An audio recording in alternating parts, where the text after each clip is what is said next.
اللہ تعالیٰ کی بے حد و حساب حمد و ثنا جان عالم وجہ تخلیق کائنات حضرت محمد مصطفیٰ صلی اللہ علیہ وسلم اور آپ کے جمیع آل و اصحاب کی بارگاہ ناز میں درود و سلام کے نذرانوں کے بعد انتہائی عزت اور احترام کے لائق قاری عبدالخالق زاہد صاحب دامت برکاتہم القدسیہ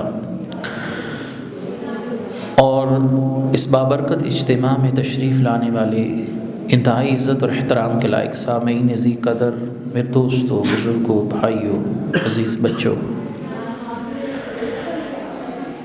نبی کریم صلی اللہ علیہ وسلم نے ارشاد فرمایا، من احب للہ و ابغض للہ و منع للہ فقد استکمل الایمان۔ جس نے اللہ کے لیے کسی سے تعلق رکھا اور اس سے محبت اللہ کے لیے کی، اور کسی شخص سے کینہ اور بغض صرف اللہ کے لیے رکھا، اور کسی کو دیا تو اللہ کے لیے دیا اور ہاتھ روکا تو اللہ کے لیے روکا، فقد استکمل الایمان، رسول اللہ نے فرمایا وہ کامل ایمان والا ہے۔ اس کا ایمان کامل ہے جو ہر معاملے میں اللہ کی رضا اور اللہ کی مرضی اور اللہ کی محبت، اللہ کے لیے محبت، ان چیزوں کو مد نظر رکھتا ہے۔ اب محبت دو قسم کی ہے، ایک آپ کو کسی سے براہ راست محبت ہو جائے، اور ایک یہ ہے کہ کسی سے محبت اس لیے ہو جائے کہ وہ محبوب کا محبوب ہے۔ ایک براہ راست محبت ہے، بلا واسطہ محبت ہے، ایک بالواسطہ محبت ہے۔ محبت دو طریق پر ہے، ایک جس سے کی جائے اور جس سے پھر کی جائے اس کی وجہ سے کسی دوسرے سے کی جائے۔ تو پیر مہر علی شاہ صاحب رحمۃ اللہ علیہ نے فرمایا کہ محبت جب بڑھتی ہے تو متعدی ہو جاتی ہے۔ اس جملے کا معنی بھی یہی ہے کہ جب کسی سے محبت بڑھ جائے تو پھر اس کی نسبتوں سے بھی محبت ہو جاتی ہے۔ یہ بڑھ گئی تو متعدی ہو گئی، یعنی پھیل گئی۔ اب جب ہماری محبت رسول اللہ سے ہو گئی تو پھر رسول اللہ کے گھر والوں سے بھی ہو گئی، رسول اللہ کے شہر سے بھی ہو گئی، آپ کے صحابہ سے بھی ہو گئی، ہر اس چیز سے ہو گئی جس سے نسبت رسول ہو گئی۔ یہ ہے محبت کی دوسری قسم۔ اگر کسی کا ایمان کامل ہے اور رسول اللہ صلی اللہ علیہ وسلم سے وہ والہانہ محبت کرتا ہے تو پھر وہ رسول اللہ کی ہر نسبت کا احترام کرے گا، کیونکہ یہ قاعدہ ہے کہ محبت بڑھ کر متعدی ہوتی ہے۔ محبت بڑھ گئی تو پھر پھیل گئی، اور جب پھیل گئی تو پھر ہر نسبت کو اس نے اپنے اندر سمیٹ لیا۔ اس لیے رسول اللہ صلی اللہ علیہ وسلم نے فرمایا، احبونی بحب اللہ، اللہ کی وجہ سے مجھ سے محبت کرو۔ اصل محبت تو اللہ کی محبت ہے، چونکہ میں اللہ کا رسول ہوں اس لیے مجھ سے اللہ کی وجہ سے محبت کرو۔ اور جب آپ سے محبت ہوئی تو آپ نے فرمایا وَأَحِبُّ أَهْلِ بَيْتِي لِحُبِّي، اہل بیت سے محبت میری محبت کی وجہ سے کرو۔ تو اصل محبت اللہ کی محبت ہے۔ جب اللہ سے محبت ہوئی تو پھر رسول سے محبت ہوئی، جب رسول سے محبت ہوئی تو پھر اہل بیت سے محبت ہو گئی۔ تو یہ رسول اللہ کی محبت ہی ہے اصل میں، یہ الگ سے کوئی شے نہیں ہے کہ ہم صحابہ سے محبت کریں یا مدینہ سے محبت کریں یا رسول اللہ صلی اللہ علیہ وسلم کی کسی نسبت سے محبت کریں، تو یہ الگ محبت نہیں ہے۔ اس لیے شیخ سہل تستری کا قول ہے شفا شریف میں، آپ نے فرمایا جس کی صحابہ سے محبت نہیں ہے اس کی گویا رسول سے محبت نہیں ہے۔ اب وہ عقدہ حل ہوا۔ یہ جو لوگ ترازو لے کر بیٹھتے ہیں کہ فلاں نے ایسا کیا، فلاں ایسا کر رہا تھا، تو وہ اس صحابی پر اعتراض نہیں کرتا، وہ صحبت رسول پر اعتراض کر رہا ہے، وہ نسبت رسول پر اعتراض کر رہا ہے، وہ شان رسول پر اعتراض کر رہا ہے۔ تو اللہ تبارک و تعالیٰ نے اپنے محبوب صلی اللہ علیہ وآلہ وسلم کی محبت کی وجہ سے، کیونکہ اللہ کو اپنے محبوب سے وہ محبت ہے کہ رسول کریم جس شجرے میں رہے ہیں اللہ تعالیٰ نے اس شجرے کو بھی عظمتوں والا بنا دیا ہے. جس خاندان سے تعلق رکھتے ہیں وہ خاندان تمام خاندانوں سے اعلیٰ بنا دیا ہے. جس گھر سے آپ کا تعلق ہے وہ گھر تمام گھروں سے اعلیٰ ہے. جس جماعت سے آپ کا تعلق ہے وہ صحابہ تمام نبیوں کے صحابہ سے اعلیٰ ہے. اور جس شہر سے تعلق ہے وہ شہر تمام شہروں سے افضل و اعلیٰ ہے. یہ کیوں ہے؟ کیونکہ رسول کریم سے اللہ کی محبت بہت زیادہ ہے. محبوب جس شے کی محبت آپ سے ہوتی جائے گی وہ قابل تعظیم و تکریم ہوتی جائے گی. اب اہل ایمان کے لیے بھی یہی کہ اللہ کے ساتھ موافقت کریں. جیسے اللہ نے اپنے محبوب کی ہر محبت اور ہر تکریم ہم پر واجب کر دی، ہر نسبت واجب کر دی، ہم بھی رسول کریم کے ساتھ جڑنے والی ہر شے کی تعظیم اپنے آپ پر واجب کر لیں. تو یہ ہے وہ بنیادی بات کہ محبت کی اصل کیا ہے. محبت کی اصل میں ایک ہی نقطہ ہے، ایک ہی محور ہے، ایک ہی مرکز، وہ اللہ کی ذات ہے. اب جس کی نسبت اللہ سے اس سے محبت ہوئی، پھر جس کے ساتھ اس کی نسبت ہوئی پھر اس سے محبت ہو گئی. عبداللہ بن عمر رضی اللہ تعالی عنہ، آپ کی عادت مبارکہ تھی ایک سفر کے دوران آپ ایک خاص درخت کے نیچے سے گزرتے تو ایڑیاں اٹھاتے، ایڑیاں اٹھا کر اپنے امامہ شریف کو اس درخت کی شاخوں کے ساتھ الجھاتے، الجھانے کے بعد اپنے امامے کو گرنے سے بچا کر صحیح کرتے، پھر مسکراتے. صحابہ نے کہا یہ عمل کیا ہے؟ اس کی وجہ سمجھ نہیں آئی، اس کی حکمت کیا ہے؟ انہوں نے کہا حکمت کو چھوڑو، ایسے ایک دفعہ مصطفیٰ کریم کے ساتھ ہوا تھا. جب میں نے دیکھا کہ اس درخت کے نیچے سے وہ گزرے اور ان کا امامہ شریف اس درخت کی شاخوں کے ساتھ الجھ گیا تو آپ نے صحیح کیا. اب ہم حکمتیں نہیں دیکھتے، ہم صرف نسبت رسول دیکھتے ہیں، عمل رسول دیکھتے ہیں کہ اس کے ساتھ نسبت رسول ہوئی ہے، پھر میں بھی وہی عمل کرنے لگ گئے.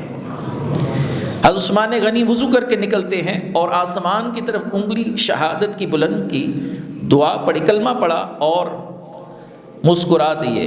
صحابہ نے کہا آدھا عمل تو ہمیں پتہ ہے، مسکرائے کیوں؟ کہنے لگے اس کی وجہ مجھے نہیں پتہ، مصطفیٰ کریم مسکرائے تھے، مصطفیٰ کریم مسکرائے تھے. آج جو ہماری نسلوں میں ایک فتنہ برپا کیا جا رہا ہے اور کہا جاتا ہے یہ رسول اللہ صلی اللہ علیہ وسلم کی یہ معاشرتی سنت تھی، یہ ہم پر عمل کرنا واجب نہیں ہے، اور یہ شرعی سنت ہے، یہ تو ہم پر واجب ہے. کیونکہ اس معاشرے میں لوگ داڑیاں رکھتے تھے، رسول اللہ صلی اللہ علیہ وسلم نے رکھی، تو یہ ایک معاشرتی سنت ہے، کوئی رکھے تب بھی ٹھیک ہے، کوئی نہ رکھے تب بھی ٹھیک ہے. تو یہ ایک فتنہ ہے انکار حدیث کا. رسول اللہ صلی اللہ علیہ وسلم کے لیے اللہ نے فرمایا تمہارے لیے میرے محبوب کی زندگی بہترین اسوہ حسنہ ہے. وہ سونا ہو، وہ جاگنا ہو، وہ بیٹھنا ہو، وہ کھانا ہو، وہ عمل زوجیت ہو، حسن معاملات ہو، ہر معاملے کے اندر رسول کریم ہمارے لیے اسوہ حسنہ ہے. ہم تقسیم نہیں کر سکتے، اتنا مانیں گے آپ صلی اللہ علیہ وسلم کی بات کو، اتنا نہیں مانیں گے.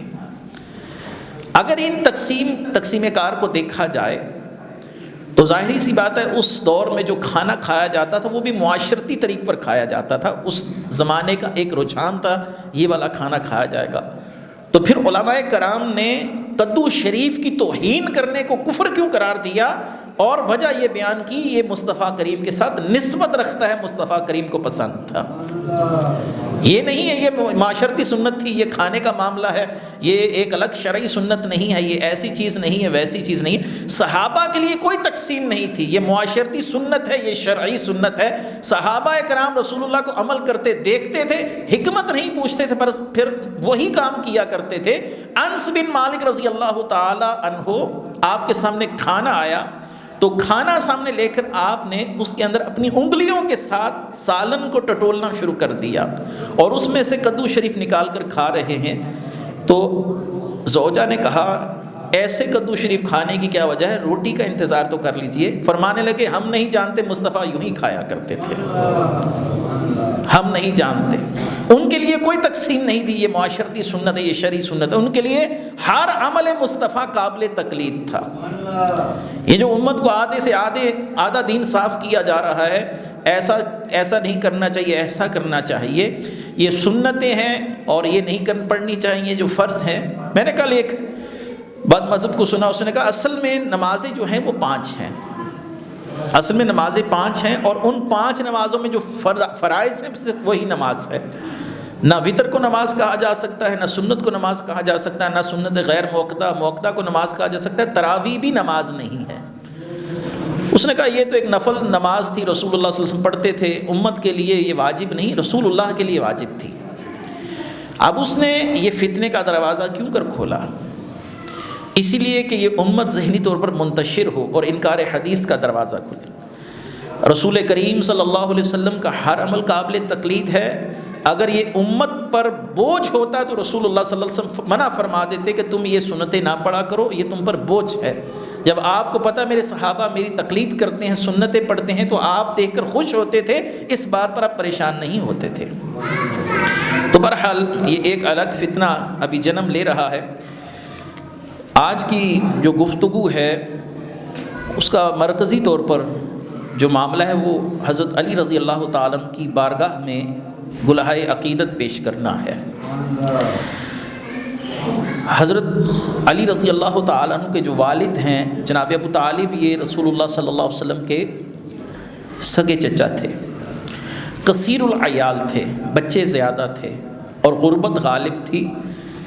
تو آپ نے اپنے چچا حضرت عباس کے ساتھ مشورہ کیا کہ ایک بچے کو آپ سنبھال لیجئے، ابو طالب سے لے کر ایک بچے کو میں سنبھال لیتا ہوں، اور یوں ہمارے چچا پر مالی طور پر جو بوجھ ہے وہ کم ہو جائے گا۔ تو حضرت عباس رضی اللہ تعالی عنہ نے جناب عقیل رضی اللہ تعالی عنہ جو حضرت علی کے بڑے بھائی ہیں ان کو اپنی گود میں لے لیا، یعنی ان کی کفالت کا ذمہ اٹھایا۔ اور پھر اس کے بعد دوسرے نمبر پر حضرت علی کرم اللہ وجہ الکریم کو رسول کریم نے اپنی صحبت سے مستفیض کیا، ان کو چن لیا۔ اور حضرت علی رضی اللہ تعالیٰ عنہ نے عالم نوجوانی جو ہے وہ رسول اللہ صلی اللہ علیہ وسلم کے آنگن میں ہی پائی ہے۔ بچپن سے لے کر جوانی تک رسول اللہ صلی اللہ علیہ وسلم نے آپ کی تربیت فرمائی، رسول اللہ کی صحبت میں رہے ہیں۔ میں آپ کو ایک بنیادی بات بتا چکا کہ نسبت کا معاملہ کیا ہے۔ اللہ تعالیٰ نے قرآن میں فرمایا کہ صفا اور مروہ اللہ کی نشانیوں میں سے ہیں، آج سب کو پتہ ہے۔ اب سوال یہ ہے کہ صفا اور مروہ نشانیاں کیوں ہیں؟ تو فوراً جو پہلی بات ذہن میں آتی ہے وہ یہ ہے کہ سیدہ حاجرہ رضی اللہ تعالی عنہا نے صفا سے مروہ اور مروہ سے صفا تک 7 چکر لگائے تھے۔ پھر میرا یہ سوال ہے کہ صفا اور مروہ کے درمیان آپ نے چکر لگائے، اللہ تعالیٰ نے اس پہاڑیوں کے درمیان کے راستے کو اور ان پوری پہاڑیوں کو اپنی نشانیاں کیوں قرار دیا؟ ان کے قدموں میں کیا ایسی خاص بات تھی کہ مس ہوتے گئے اور اللہ نے فرمایا جو اللہ کی نشانیوں کی تعظیم کرتے ہیں فَإِنَّهَا مِن تَقْوَى الْقُلُوبِ، یہی حقیقی طور پر متقین ہیں، یہی متقی ہیں جو اللہ کی نشانیوں کی تعظیم کرتے ہیں۔ تو یہ سوال ذہنوں میں آتا ہے کہ حضرت حاجرہ کو کون سی ایسی خاص فضیلت حاصل ہے جو حضرت سارہ کے پاس نہیں ہے؟ حضرت ابراہیم کی بیوی تو وہ بھی ہیں، لیکن حضرت حاجرہ کے قدموں سے جو زمین مس ہو رہی ہے وہ اللہ کی نشانی بن رہی ہے۔ اگر سیدی اعلیٰ حضرت سے اس سوال کا پوچھا جائے تو سیدی اعلیٰ حضرت فرماتے ہیں ہوتے کہاں خلیل و بنا کعبہ و منا، لولاک والے صاحبی سب تیرے گھر کی ہے، یا رسول اللہ جو کچھ بھی ہے وہ سب عزتیں آپ کی وجہ سے ہیں۔ حضرت حاجرہ کے بدن میں رسول اللہ صلی اللہ علیہ وسلم کا نور ودیت کیا ہوا تھا۔ اللہ تعالیٰ نے اتنی دور کی نسبت کہ آپ نسل در نسل سیدہ آمنہ تک تشریف لائے۔ حضرت حاجرہ اور سیدہ آمنہ میں 20 واسطے ہیں، لیکن اللہ تعالیٰ نے یہ عزتیں، یہ تقریم، یہ شرف، یہ مرتبت، یہ مقام حضرت حاجرہ کو صرف نسبت رسول کی وجہ سے عطا فرمایا تھا کہ جن کے رحم میں رسول اللہ موجود ہوں ان کا قدم کسی جگہ پر لگ جائے تو وہ بھی اللہ کی نشانی بن جاتا ہے۔ پوری پہاڑیاں قابل تعظیم ہو گئیں، اور رسول کریم صلی اللہ علیہ وسلم کی وہ براہ راست ماں نہیں ہے، رسول کریم کا ظہور تو بہت بعد میں جا کر ہوتا ہے۔ اور حضرت ابراہیم کو جو عزتیں ہیں، جو حضرت اسماعیل کو حضرت اسحاق پر فضیلت ہے، وہ صرف نور محمدی صلی اللہ علیہ وسلم کی وجہ سے ہے۔ کسی جڑی بوٹی کو دیکھتے ہیں اپنے کھیتوں میں تو اس کو اکھاڑ کر پھینک دیتے ہیں کہ یہ نقصان دہ ہے، یہ ہمارے کھیتوں کے لیے، فصلوں کے لیے تباہی کا سبب ہے۔ جو لوگ کھیتی باڑی کرتے رہے یا کرتے ہیں وہ جانتے ہیں کچھ ایسی چیزیں جن کو اکھاڑ کر پھینک دینا ضروری ہے۔ ایسی بیلیں ہیں جو نقصان دیتی ہیں۔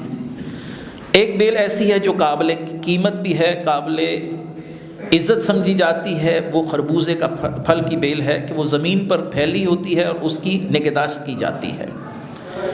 کدو شریف کی بیل ہے کیونکہ وہ ثمر آور ہے، پھل دیتی ہے، انسان کو اس سے فائدہ ہے۔ ایسے توری کی بیل ہے۔ کچھ بیلیں ہیں اکھاڑ کر پھینک دی جاتی ہیں، اور کچھ بیلیں ایسی ہیں جن کی نگہداشت انسان خود کر رہا ہوتا ہے۔ تو ان دونوں کے اندر ایک بنیادی فرق ہے کہ ان دونوں بیلوں کی قدر و قیمت اصل میں پھل کی وجہ سے ہے۔ جو اس پر پھل لگتا ہے اصل میں وہ پھل قیمتی ہے، اور اس پھل کی وجہ سے وہ بیل قیمتی ہے۔ تو رسول کریم صلی اللہ علیہ وسلم جس شجرے سے ہوتے ہوئے آ رہے ہیں وہ شجرے کی قیمت نہیں، رسول کریم کی قیمت ہے۔ اعلیٰ حضرت کیا فرماتے ہیں؟ مقصود یہ ہیں آدم و نوح و خلیل سے، یعنی اگر ان تمام انبیاء کو دیکھا جائے تو ان سے مقصود صرف مصطفیٰ کریم کی ذات ہے۔ تخم کرم میں ساری کرامت ثمر کی ہے، اس پھل کی اصل میں قیمت ہے جس پھل نے آنا ہے، جو پھل اس شاخ کے ساتھ منسلک ہے۔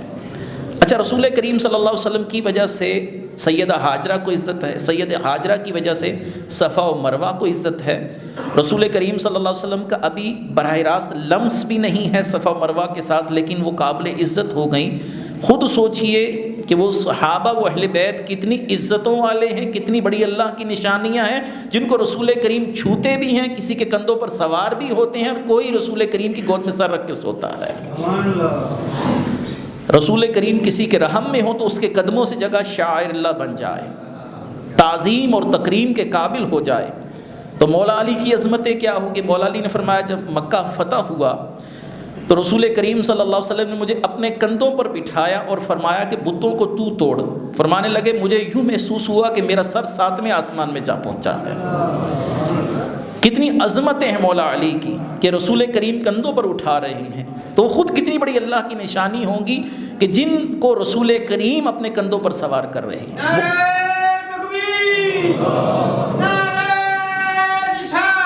یا رسول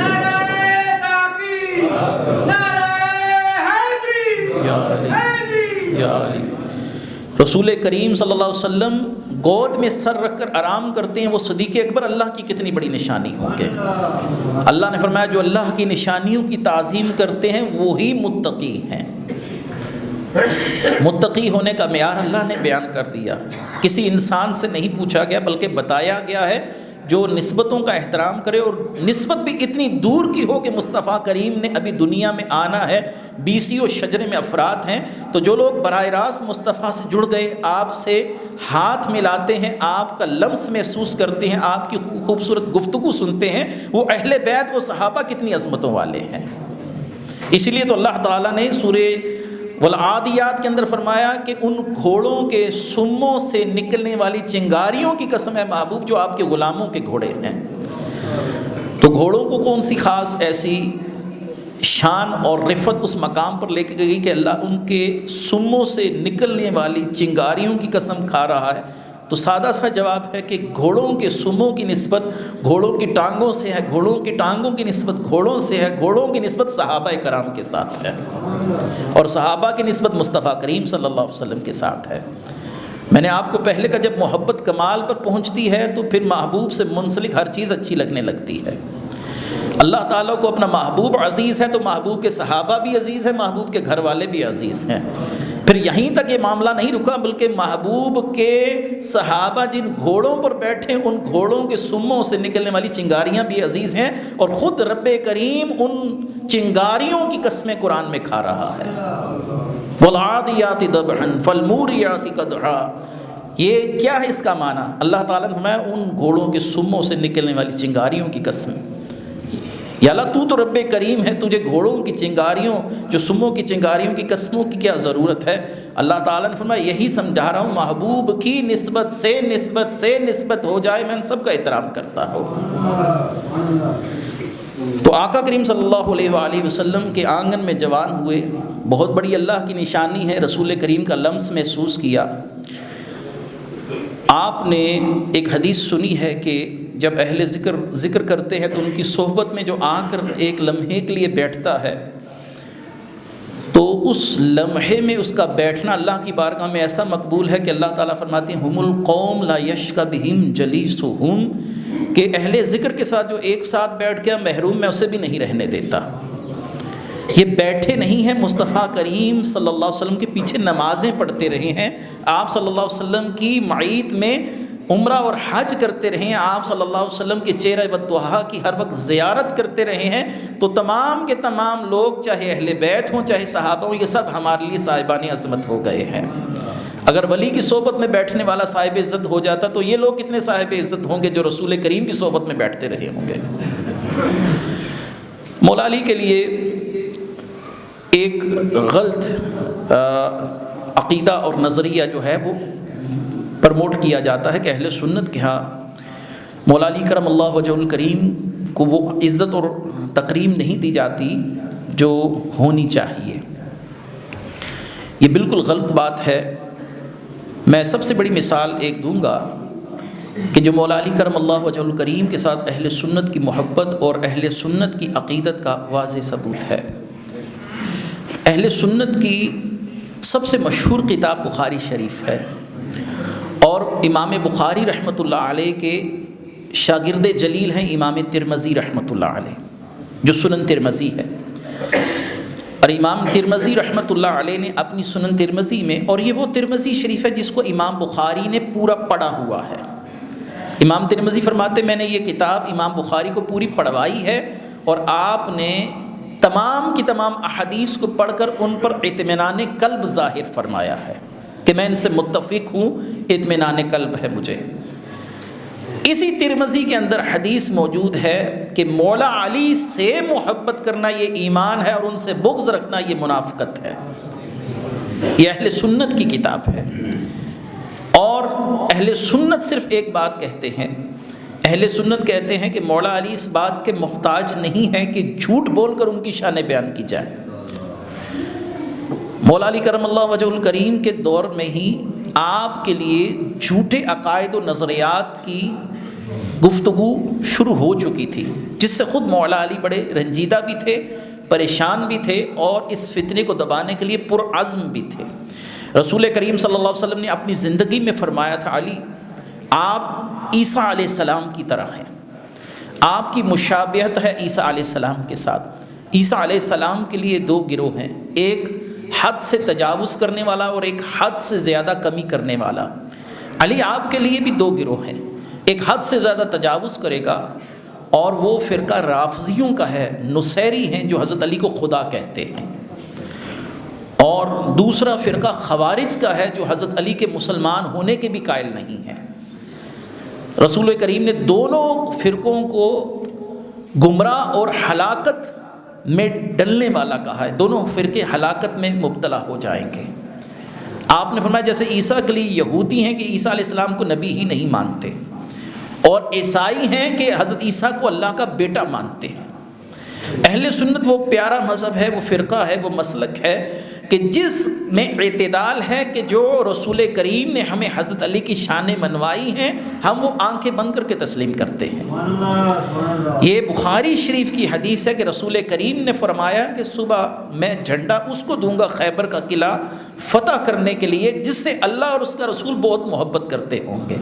صحابہ کہتے ہیں ساری رات ٹہلتے ہوئے ہماری گزری ہے، پریشانی میں گزری ہے، وہ کون خوش نصیب ہے جب صبح ہوئی تو پکارا جاتا عین علی ابن ابی طالب، علی کہاں ہے، ان کو بلایا جائے۔ صحابہ کہتے ہیں ہم رشک کر رہے تھے علی کی قسمت پر کہ رات کو رسول کریم نے سند دے دی ہے علی اللہ رسول سے محبت کرتے ہیں، یہ تو اعزاز ہے، لیکن اللہ اور اس کا رسول علی سے محبت کرتے ہیں۔ یہ کتنا بڑا اعزاز ہے کہ اللہ بھی محبت کرتا ہے مولا علی کے ساتھ، اور رسول کریم بھی محبت کرتے ہیں مولا علی کے ساتھ۔ اور مولا علی کرم اللہ وجہ الکریم کو جھنڈا سونپا جاتا ہے اور آپ نے سب سے پہلے مرحب کی کھوپڑی کو توڑا ہے۔ مرحب نے اصل میں ایک صحابی تھے جن کا نام تھا محمود بن مسلمہ رضی اللہ تعالیٰ عنہ۔ یہ تھک کر خیبر کے قلعے کی دیوار کے ساتھ ٹیک لگا کر بیٹھ گئے، کیونکہ دھوپ زیادہ تھی اور جنگ کے حالات و واقعات تھے، تو یہودی اندر سے سنگ باری کر رہے تھے، انہوں نے خیبر کا قلعہ بھی کھولا نہیں تھا، یہ بھی نیچے سے تیر برسا رہے تھے، وہ بھی اوپر سے تیر برساتے تھے۔ اب یہ صحابی سستانے کے لیے اس قلعے کی دیوار کے ساتھ ٹیک لگا کر بیٹھ گئے تھے، تو مرحب نے دیکھا کہ رسول کریم کا ایک غلام دیوار کے ساتھ نیچے ہی بیٹھا ہے۔ اس نے وہ جو چکی کا پاٹ ہوتا ہے جس میں آٹے کو پیسا جاتا ہے، اس نے وہ اٹھا کر صحابی کے سر پر اوپر سے پھینک دیا تھا، جس سے یہ صحابی کی شہادت ہو گئی تھی۔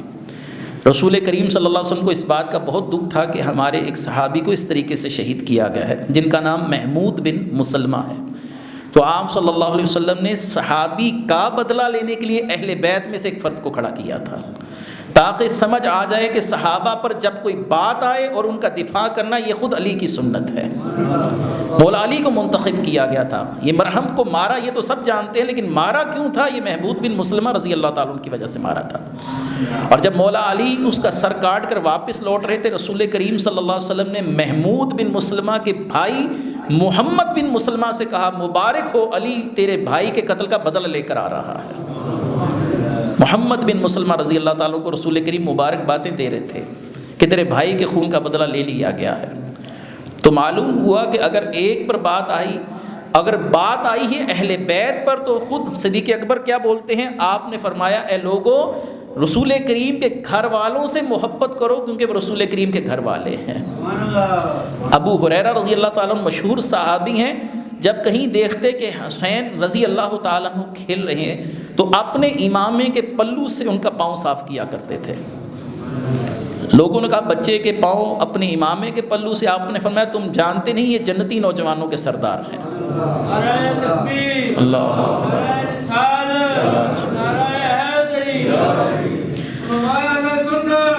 کرم اللہ وجہ الکریم سے محبت کا یہ مطلب نہیں ہے کہ ہم ان کا نام لے کر جھوٹ بولیں اور آپ کو ان کی جھوٹی کرامات سنا کر خوش کرتے رہیں۔ اس ممبر کا حق یہ ہے کہ یہاں پر حق بات کہی جائے، یہاں پر سچ کہا جائے، کیونکہ یہ سچے نبی کا ممبر ہے۔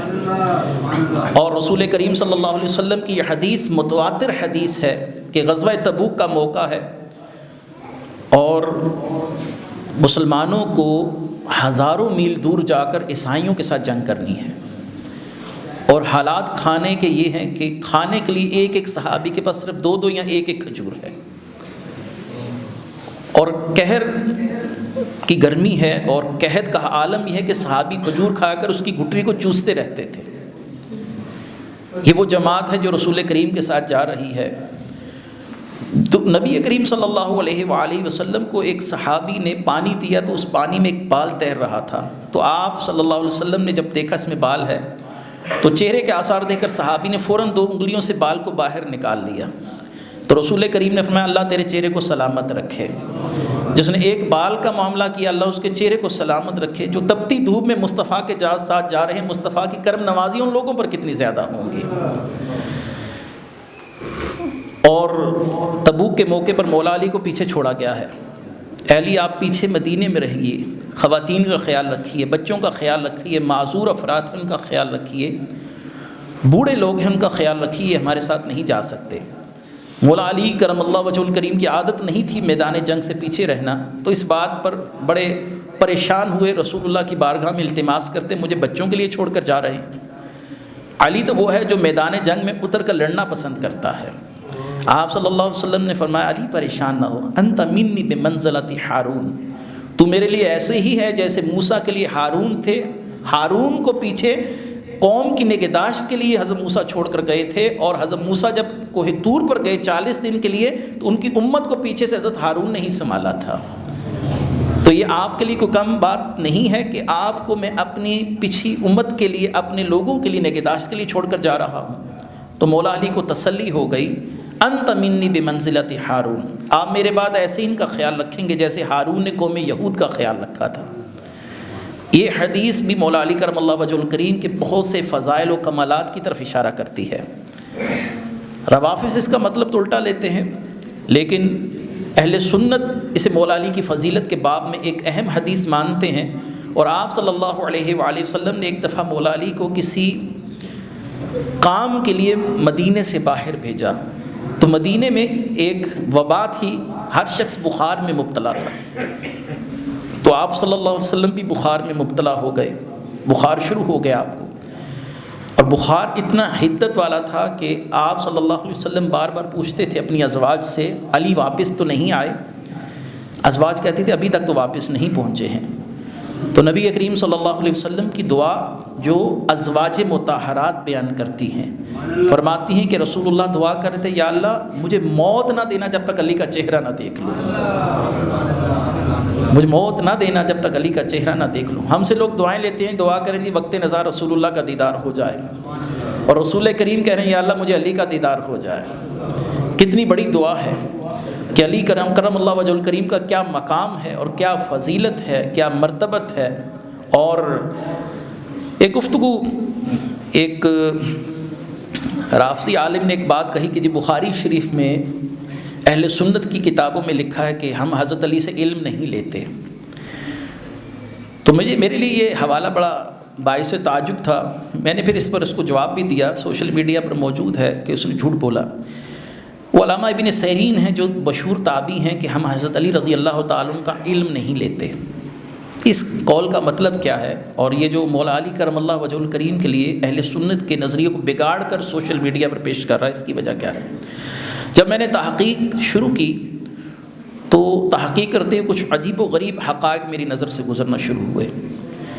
رافضیوں نے مولا علی کا نام لے کر اتنا زیادہ جھوٹ بولا، اتنا جھوٹ بولا کہ وہ آپ کے ذخیرہ حدیث میں ایسے داخل ہوا کہ تیسری صدی کے امام یحییٰ خلیلی فرماتے ہیں کہ ہمارے ذخیرہ حدیث میں مولا علی کا نام لے کر 3 لاکھ حدیثوں کو داخل کیا گیا ہے، 3 لاکھ جھوٹی حدیثوں کو داخل کیا گیا۔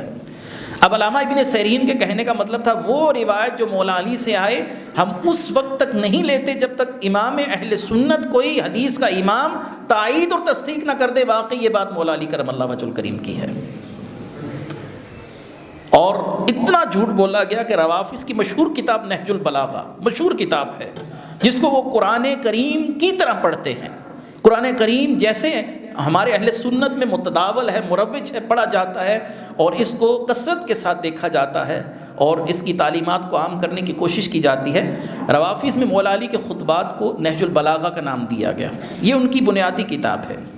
نہج البلاغہ جو شخص لکھ رہا ہے وہ مولا علی کے وصال کے 400 سال بعد جا کر پیدا ہوا، اور وہ واسطہ بھی نہیں بتاتا مجھے یہ مولا علی کی باتیں پتہ کہاں سے چلی، مجھ تک پہنچی کیسے۔ وہ مولا علی کا نام لے کر لکھتا رہا، مولا علی نے یہ بھی فرمایا ہے، یہ بھی فرمایا ہے، یہ بھی فرمایا ہے۔ ہم نے ایک سوال کیا کہ 400 سال کے بعد پیدا ہونے والے شخص تجھے مولا علی کی یہ باتیں پہنچی کیسے ہیں؟ کوئی واسطہ تو ہونا چاہیے، مولا علی سے کسی نے سنا ہو، اس سے کسی نے سنا ہو، اس سے کسی نے سنا ہو، اس سے کسی نے سنا ہو، اور وہ سلسلہ سچے لوگوں کا ہو، معتبر لوگوں کا ہو، مولا علی سے سننے والا بھی سچا ہو، ان سے سننے والا بھی سچا ہو، ان سے سننے والا بھی سچا ہو، یہاں تک کہ صاحب کتاب جو نقل کر رہا ہے وہ خود بھی سچا ہو، تو تب مولا علی کی بات کو ہم سر آنکھوں پر لیتے ہیں۔ ہم تو رسول اللہ کے نام پر بھی کوئی جھوٹی حدیث نہیں مانتے۔ کسی نے رسول اللہ کا نام لے کر جھوٹ بول دیا تو ہم رسول اللہ کی بات بھی نہیں مانتے جس کا ہمیں پتہ چل جائے کہ یہ جھوٹ ہے، آپ صلی اللہ علیہ وسلم کا نام لے کر کھڑا گیا ہے، چہ جائے کہ ہم مولا علی کرم اللہ وجہ الکریم کی بات کو ایسے تسلیم کر لیں۔ یہ ایک پورا ضابطہ ہے۔ رسول کریم نے فرمایا من کذب علی متعمدا فلیتبوأ مقعدہ من النار، میرا نام لے کر جس نے جھوٹ بولا، میری بات کو آگے پھیلایا کہ مصطفیٰ کریم نے یہ بات کہی اور میں نے نہیں کہی ہے، وہ شخص پکا جہنمی ہے۔ ایسی مولا علی کا نام لے کر کسی نے جھوٹ بولا، صدیق اکبر کا نام لے کر کسی نے جھوٹ بولا، جھوٹ جھوٹ ہی ہوتا ہے، وہ کسی کا نام لے کر بھی چاہے بولا جائے۔ جب ہم نے کہا ہم ان باتوں کو نہیں مانتے جب تک ہمیں ان باتوں کا ثبوت بآسن طریقے مہیا نہ کیا جائے اور اہل سنت اس کو جانچ پرکھ نہ لے واقعی یہ بات مولا علی کی ہے یا نہیں ہے۔ ہم ان باتوں کو آنکھیں بند کر کے تسلیم کر لیں مولا علی نے فلاں فلاں کو گالیاں دی ہیں، ہم ان باتوں کو تسلیم کر لیں مولا علی فلاں صحابی کے لیے دل میں کینہ رکھتے تھے، کبھی نہیں. ہم قرآن کی مانتے ہیں. قرآن کہتے ہیں رحماء بینہم، نبی کے اصحاب آپس میں ایسے ہیں جیسے اینٹوں کا ایک سلسلہ آپس میں مربوط ہوتا ہے. قرآن سب سے بڑا ماخذ ہے. قرآن کے سامنے کوئی بات بھی آ جائے، کوئی بات بھی آ جائے، اس کو تسلیم نہیں کیا جاتا. تاریخ کی کوئی کتاب، تاریخ کا کوئی حوالہ قرآن کے سامنے کھڑے ہو کر قرآن سے ٹکر لینے کی صلاحیت نہیں رکھتا. قرآن نے کیا کہا؟ سورہ حجرات پڑھیے کہ نبی کے اصحاب وہ ہیں جن کے دلوں کو اللہ نے تقوی سے مزین کر دیا اور برائیوں سے ان کے دل میں نفرت ڈال دی ہے. یہ بات کون کہہ رہا ہے؟ جس نے صحابہ کو پیدا کیا ہے. اب آپ کے فلاں نے تو شراب پی تھی، فلاں نے تو یہ کیا تھا، فلاں. ہم کہتے رکھو ان باتوں کے پاس، ہمارے پاس اللہ کا قرآن ہے اور صحیح سند سے مصطفیٰ کا فرمان ہے. مصطفیٰ نے فرمایا میرے صحابہ کی عزت کرو، اکرموا اصحابی، میرے صحابی کی عزت کرو. اور جن کو تم صبح و شام ممبروں پر گالیاں دیتے ہو، وہ صدیق اکبر رسول کریم صلی اللہ علیہ وسلم نے فرمایا هل انتم تارکوا لی صاحبی، خبردار مجھے نہ پتہ چلے ابو بکر کے لیے میرے پاس کوئی بات لے کر آئے، ابو بکر جانے اور میں جانوں. دین کے کچھ مسلمات ہیں، دین کے کچھ مسلمات وہ چیزیں ہیں جو ہمارے اکابرین نے مرتب کر دی ہیں، ہمارے عقیدے ہیں، ہم ان سے نہیں ہل سکتے. آپ کو کوئی حوالہ دے دے تو آپ پریشان کیوں ہو جاتے ہیں؟ کیا یہ ہماری کسی مسلمہ کتاب سے حوالہ ہے؟ ہماری مسلمہ کتاب کتاب اللہ ہے. اس کے بعد بخاری مسلم ہیں، اور وہ بھی اس صورت میں ہم تسلیم کرتے ہیں کہ ہمارے اکابرین نے یہ جو بات نقل کی، اس کی تشریح یہی ہے جو امام احمد بن حنبل نے فرمائی ہے، امام مالک نے فرمائی ہے، امام ابو حنیفہ نے فرمائی ہے. یہ نہیں کہ حدیث رسول اللہ کی ہوں، تشریحات آپ کی ہوں. تو بہرحال یہ ایک اہم مسئلہ ہے مسلمات کا. اس حوالے سے میں رمضان المبارک میں کئی بار نشستیں کروا چکا ہوں عقائد کے حوالے سے. اس بار بھی الحمدللہ ہمارا ذہن ہے کہ ہم تصوف کے حوالے سے، یعنی باطنی امراض کے حوالے سے، جو انسان کے دل کو امراض لاحق ہو جاتے ہیں، جیسے تکبر ہے، اللہ کا خوف ختم ہو جانا ہے، اور دلوں کی سختیاں ہیں، اور گناہوں پر جری ہو جانا ہے، ان تمام باتوں کے حوالے سے ہم دروس کو مرتب کریں. اور 21 رمضان سے انشاءاللہ العزیز، جیسا کہ ہر سال ہم کرتے آئے ہیں، 21 رمضان سے 30 یا 29 رمضان تک، جتنے کا بھی یہ مہینہ ہوگا انشاءاللہ العزیز، ہم بعد از نماز عصر اپنے دروس کو مرتب کریں اور آپ تک پہنچائیں تاکہ آپ اپنی اصلاح کر سکیں. اعلیٰ حضرت نے فرمایا جیسے ظاہری مرض کا علاج کرنا ضروری ہوتا ہے، ایسے دل کو لگے ہوئے امراض کا بھی علاج ضروری ہے. یہ انسان کو بیمار کر دیتے ہیں، روحانی طور پر انسان اللہ کا نافرمان ہو جاتا ہے. تو ان باتوں کو سمجھیے، سیکھیے. تو اس بار جو ذہن میرا بنا وہ یہی ہے کہ تصوف کی بنیادی اصطلاحات، تصوف کے بنیادی اسباق جو سبق ہیں وہ آپ تک پہنچائے جائیں. انسان کو جو مرض لاحق ہو جاتا ہے تکبر کا، اس کا علاج کیا ہے، اور انسان تکبر میں مبتلا یہ ہمیں کیسے پتہ چلے گا. ان چیزوں کے حوالے سے گفتگو کی جائے. ایک تو اہم اعلان یہ تھا. دوسرا یہ ہے کہ آپ کے علم میں ہے کہ ہمارے مدرسے کا قیام عمل میں آ رہا ہے، آخری مراحل چل رہے ہیں. اس سلسلے میں آپ سے ایک بار پھر تعاون کی اپیل ہے. اور ایک اور اہم اعلان یہ بھی ہے کہ مسجد کے اخراجات ماہ رمضان میں بہت زیادہ بڑھ جاتے ہیں، جیسا کہ آپ کے علم میں ہے. تو اس سلسلے میں بھی آپ سے تعاون کی اپیل ہے. معتکفین بھی بیٹھتے ہیں، بجلی کے بلوں میں بھی اضافہ ہو جاتا ہے اس وجہ سے. تو آپ تمام حضرات سے اپیل ہے کہ مسجد کے ساتھ بھی بہت اچھے طریقے سے جتنا ممکن ہو تعاون فرمائیے، تاکہ مسجد منتظمین کے لیے کسی قسم کا کوئی مالی طور پر مسئلہ نہ ہو. ماہ رمضان ہے، اس میں اللہ تبارک و تعالی ہر معاملے کا اجر 70 گنا بڑھا دیتا ہے. تو جتنا دیں گے وہ آپ کے لیے اپنا ہی فائدہ مند ہے، آپ کی اپنی قبر کے لیے وہ سامان ہے. تو ایک تو یہ ہے کہ مدرسے کا جو معاملہ ہے وہ قاری عبدالخالق زید صاحب سے معلومات لی جا سکتی ہیں، اس وقت صورتحال کیا ہے، مالی طور پر کیا ہے، اور ویسے عملی طور پر جو کام چل رہا ہے وہ کہاں پہنچا. ہماری کوشش ہے کہ رمضان کے فوراً بعد ہم انشاءاللہ العزیز کلاسز کا اجرا کر دیں، کلاسز شروع کر دیں. دوسرا یہ ہے کہ مسجد کے معاملات میں بھی تعاون کیجیے، حد المقدور تعاون کیجیے. اللہ تعالیٰ آپ کو جزائے خیر عطا فرمائے. وآخر دعوانا الحمد للہ رب العالمین.